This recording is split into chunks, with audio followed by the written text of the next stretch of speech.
Il-Providenza hija bla qies mill-poplu Malti Wawċi.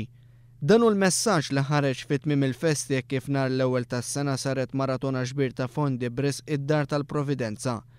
Din is-sena nġabret is-somma rekord ta' ftit aktar minn 975,000 euro. Dan ifisser li d-Dar tal-Providenza ġabret ftit aktar minn 100,000 euro aktar mis-sena ta' qabel. Id-direttur tad-Dar tal-Providenza, Father Martin Mikallef, jgħid lil One News li l-poplu Malti Wawċi wera kemm għandu għal-qalbu din id-dar. Verament il-poplu Malti reġa' wera għal darb'oħra kemm għandu għal-qalbu din id-dar, kemm jixtieq jagħti l-appoġġ tiegħu, il-ħidma li ssir hawnhekk u biex inkunu nistgħu anke ntejbuha. U nħossni emozjonat ħafna meta nara l-poplu Malti daqshekk biħġaru wara l-kawża tagħna. Evident il-kontrast kif meta l-erba' filgħodu One News żar il-post fejn kienet qed tixxandar il-maratona, sibna palk vojt u tinda mingħajr attività.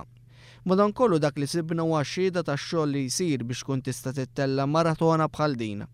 Father Martin Mikallef jispjega kif id-donazzjonijiet baqgħu deħlin u bekk mistennija tintlaħaq is-somma ta' miljun euro.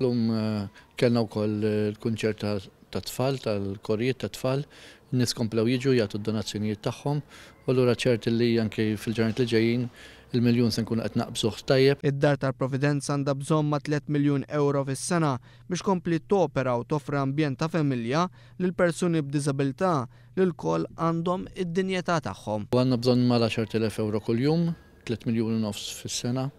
U grazzi għal ġenerożità tal-pubbliku Malti, mhux biss f'maratona bħal din imma matul is-sena kollha, nkun nistgħu nkomplu nagħtu l-aħjar servizz lir residenti li jgħixu hawnhekk madwar 100 persuna b'diżabilità ħafna minnhom severa.